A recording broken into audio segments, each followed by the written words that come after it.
අද මම මෙන්න මේ මෝස්තරේ තමයි ඔයාලට අඳින්න කියලා දෙන්නේ. ඉතින් මේක කොහොමද ඊටාම සරල විදිහට විනාඩි කිහිපයකින් ඇඳගන්නේ කියලා මම කියලා දෙනවා. ඉතින් ඔයාලට මේ වගේ වීඩියෝ බලන්න පුළුවන් එකම channel එක තමයි මේ channel එක. මොකද සමහර channel වලින් ඔයාලට මෝස්තරේ අඳින්න කියලා දුන්නාට වැදගත්ම කෑල්ල හංගලා තමයි කියලා දෙන්නේ. හැබැයි මම එහෙම කරන්නේ නැහැනේ. ඉතින් ඒ නිසා මගේ channel එක subscribe කරලා දිගටම එකතු වෙලා ඉන්න.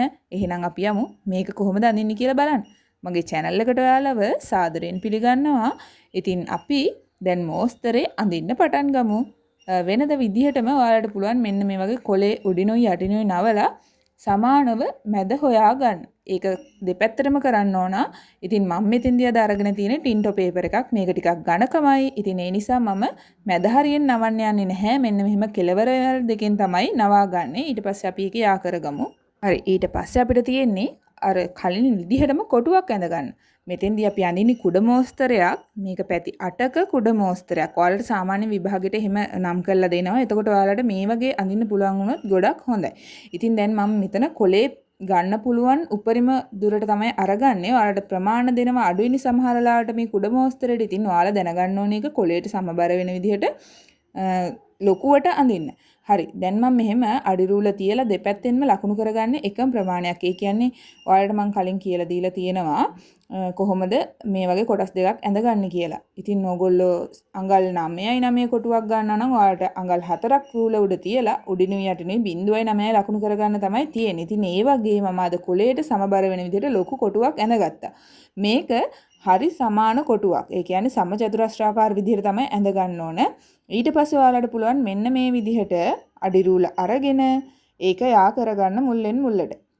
හරිද? ඊට පස්සේ ඔයාලා අර අනිත් පැත්තට ගත්ත දුර ප්‍රමාණය තියෙනවනේ. ඒක බලලා මෙන්න මේ විදිහට අර අපි මුල්ලෙන් මුල්ලට යා කරපු කොටසෙත් ලකුණු කරගෙන යන්න ඕන. එතකොට තමයි අපිට සමානව පැති 8ක් ඇඳ ගන්න පුළුවන් වෙන්නේ. මේක තව කරන්න පුළුවන් ලේසිම ලේසි ක්‍රමයක් තියෙනවා. ඒක මම අද කරන්න ගියේ නැත්තේ මට කෝණමානෙ හොයාගන්න බැරි වුණ නිසා. ඉතින් කෝණමානෙයි කව කටුවයි තියෙනවා නම් ඔයාලට මීටත් වැඩිය ලේසිම ලේසි විදිහට මේක ඇඳ ගන්න පුළුවන්. ඉතින් ඔයාලට ඒ ක්‍රමෙත් ඕන නම් පහලින් කමෙන්ට් එකක් දාන්න. දැන් අපි මෙන්න මේ වගේ සමානව අර අපි කඩෙන් ගන්නකොටම තිබිච්ච විදිහට කොලයක් තිබුණොත් ඒක අරගත්තොත් ඔයාලට ගොඩක් ලේසි. ඔයාලට පේන්නේ නැති ඒකේ මුල්ල තිබ්බහම හරියට මේකේ කෑලි දෙකකට එනවා. ඒ නිසා අපිට පුළුවන් මේක සමානව නවලා මෙන්න මේ වගේ ත්‍රිකෝණ කෑල්ලක් හදාගන්න. ඉතින් ඔයාලට මේ කොටස් දෙකටම අඳින්නත් පුළුවන්. එහෙම නැත්නම් එක කොටසක් ඇඳලා එක කොටසකින් ඒක ව්‍යාප්ත කරගන්නත් පුළුවන්. ඉතින් ඔන්න මම දැන් ඒ කොටස කපාගෙන ඉවරයි.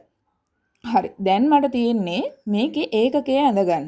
හරි. අපි දැන් ඒකකය අඳින වැඩේ පටන් ගමු.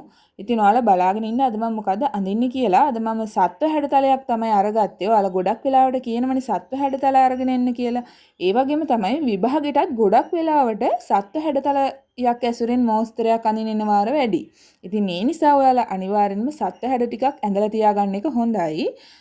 ඔන්න අද ගෙනාපු වීඩියෝ එක A level වලටත් උචිතයි. ඉතින් ඒ නිසා ඔයාලට පුළුවන් A levelද O levelද එහෙම නැත්නම් ඔයාලා පොඩි පන්තියකද ඉන්නවද කියලා අදාළ නැහැ. ඔයාලට පුළුවන් මේ මෝස්තර අඳින්න පුරුදු වෙන්න. ඉතින් හරි. දැන් මෙන්න මේ වගේ අපිට තියෙන කොටස් ටික වෙන් කරගන්න. මම දැන් මෙතෙන්දි පුංචි තීරුවක් ඉතුරු කරගන්නවා. මොකද එතකොට ගොඩක් ලස්සනයි. ඒ කියන්නේ කොටස් බෙදාගත්තාම ගොඩක් ලස්සනයි. හැබැයි මම සම්පූර්ණයෙන්ම මේ ඒකකේ තමයි මේ කොටස් බෙදා ගන්න එක කරන්නේ. හරි. මම ඔයාලට තව එකක් කිව්වනේ. ඕගොල්ලන්ට මේක කොටස් දෙකකට උනත් ඇඳ ගන්න පුළුවන්. හැබැයි මම අද මෙතෙන්දි එක කොටසකට තමයි ඇඳගන්නේ. ඉතින් ඒ නිසා හැමතිස්සෙම ඔයාලා කැපිලා යන කොටසක් අඳිනවා නම් සමානව කොලේ දෙකට නමලා ඕනේ අඳින්න. එහෙම නැති වුණොත් ඔයාලට භාග කෑලි එන්න පුළුවන්. හැබැයි ඔයාලට කුඩ මෝස්තරේදී භාග කෑලි ගන්නත් පුළුවන්. එහෙම කිසිම ප්‍රශ්නයක් වෙන්නේ නැහැ. අර කොටසින් කොටස එකම විදිහට තියෙන්න විතරයි ඕනේ. මේක ඇතුලේ ව්‍යාප්ත වෙන්න ඕනේ කියන එක ලොකුවට අදාළ වෙන්නේ නැහැ. ඉතින් ඒ නිසා ලොකු ගැටලුවක් වෙන්නේත් නැහැ.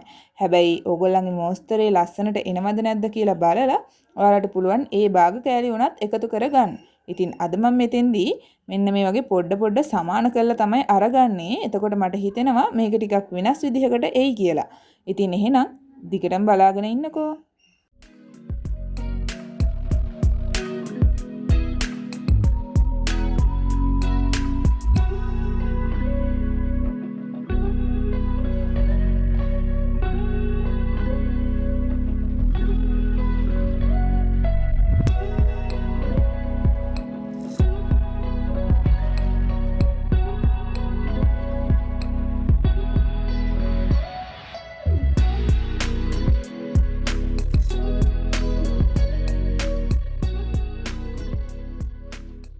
හරි. දැන් ඉතින් අපිට මේ කොටස අවශ්‍ය නැහැ. මොකද මම එක කොටසකින් අඳින්නේ. ඉතින් ඔයාලට පුළුවන් මේ කොටස් දෙකම ඇඳගෙන පිටපත් කරන්න. මොකද එතකොට ඔයාලට පිටපත් කරද්දි කොලේ ඉරෙන එක එහෙම අඩු වෙනවා.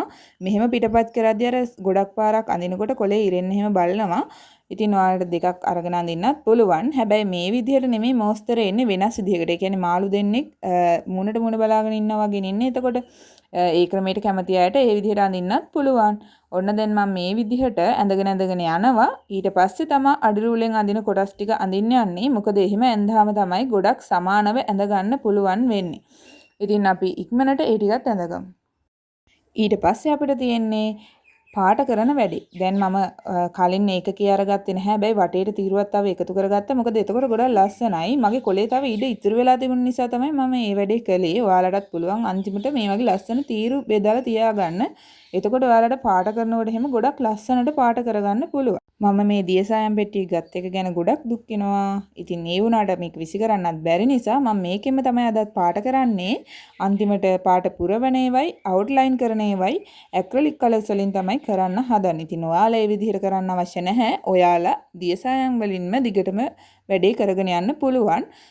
එහෙම නැතුව ඇක්‍රලික් වලින් පාට කරන අය ඉන්නවා නම් එයාලට ඇක්‍රලික් වලින්ම දිගටම වැඩේ කරගෙන යන්නත් පුළුවන්. එහෙම නැත්නම් ඔයාලා පැස්ටල් වලින් කරනවා නම් මේ දාන පාට බලාගෙන ඊට පස්සේ ඔයාලට පැස්ටල් වලිනුත් කරගන්න පුළුවන්. ඉතින් මේ වගේ ගොඩක් පහසුයි මේක අඳින්න. ඒ වගේම පාට කරන්න. හරි. දැන් මම මෙතෙන්දි අරගෙන තියෙන්නේ රතුයි, කහයි, කොළයි, නිලුයි, කළුයි කියන පාට ටික. ඉතින් පාට පෙට්ටියේ තියෙන සේරම පාට ටික මෙතන තියෙනවා. ඒ හැබැයි ඔයාලට මේ පාට වෙනස් කරගන්න පුළුවන්. ඒක වර්ණ විදිහට පාට කරගන්නත් පුළුවන්. ඒ විදිහටත් ගොඩක් වෙලාවට චිත්‍ර එනවනේ. හරි. දැන් ඔයාලා බලාගෙන ඉන්නකෝ මම කොහොමද මේක පාට කරන්න කියලා.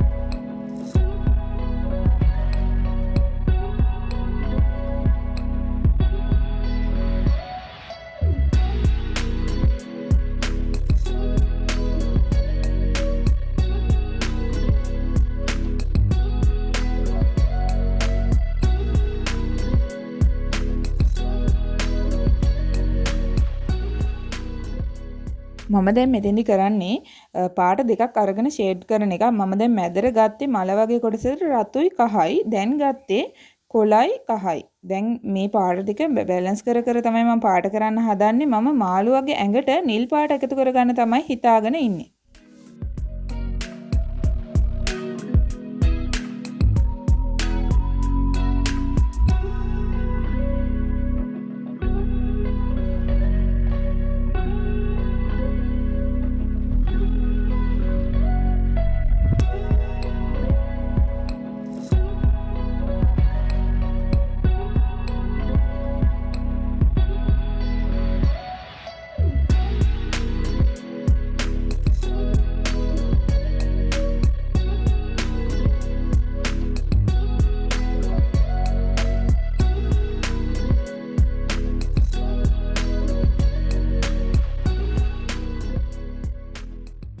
හරි. දැන් මම අර කලින් කියපු විදිහටම මාළුව ෂේඩ් කරගන්න තමයි හදන්නේ. හොඳට මතක තියාගන්න මෙතනදී කොයි වෙලාවකවත් දියසායම් වලින් පාට කරද්දී අපි සුදු පාට පාවිච්චි කරන්නේ නැහැ.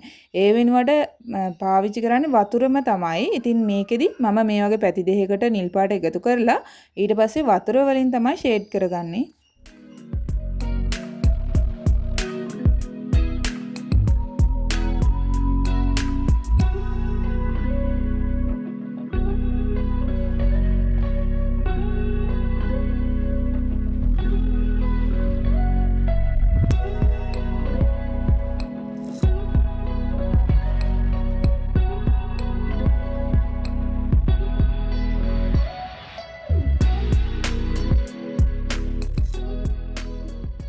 හරි. මම දැන් ඇක්‍රලික් වලින් තමයි ඉතුරු වැඩ ටික කරගෙන යන්නේ. දැන් තියෙන්නේ ප්‍රධාන වැඩ ටික ඉවරයි. දැන් තියෙන්නේ අවුට්ලයින් කරන්නයි පාට පුරවන්නයි.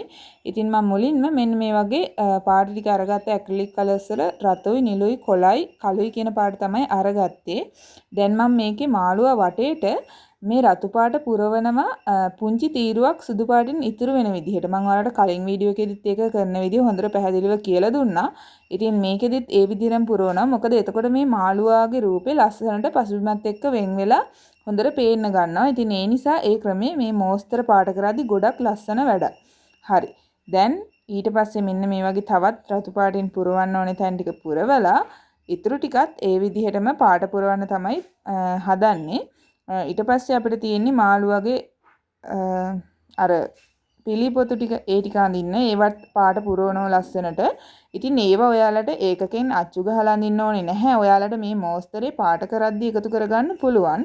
ඉතින් මේ වගේ පුංචි පුංචි දේවල් ඔයාලා මෝස්තරේට එකතු කරගන්නකොට ඔයගොල්ලන්ගේ මෝස්තරේ ගොඩක් ලස්සනට පේන්න ගන්නවා.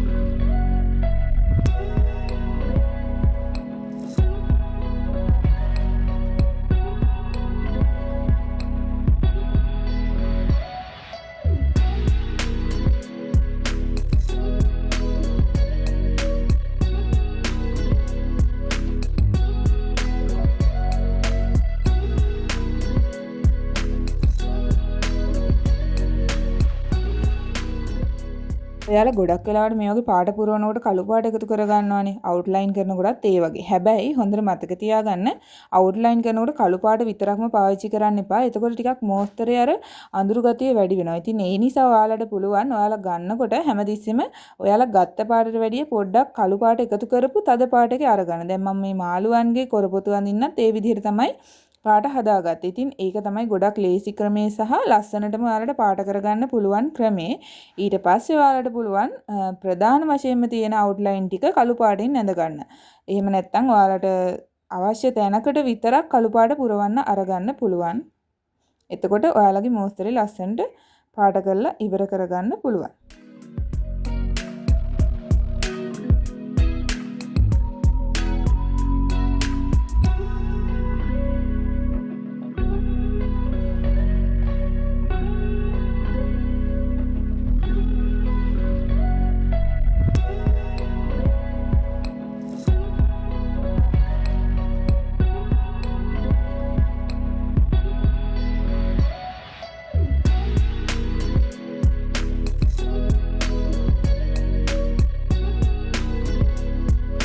ඔන්න ඉතින් සත්ව හැඩතල යොදාගත්ත කුඩ මෝස්තරේ ඇඳලා පාට කරලා ඔක්කොම කරලා ඉවරයි. අන්තිමට ඔයාලට පේන්නේ මෙන්න මේ විදිහට. ඉතින් ඔයාලත් අඳින්න උත්සාහ කරලා බලන්න. ඔයාලටත් ඇඳ ගන්න පුළුවන් වුණා නම් පහලින් කමෙන්ට් එකක් දාන්න. ඔයාලට තව දැනගන්න දේවල් තියෙනවා නම් ඒවත් කමෙන්ට් එකක් විදිහට එකතු කරන්න. ඉතින් එහෙනම් මගේ channel එක subscribe කරලා දිගටම එකතු වෙලා ඉන්න. තවත් දවසක අලුත් වීඩියෝ එකකින් හමු වෙමු.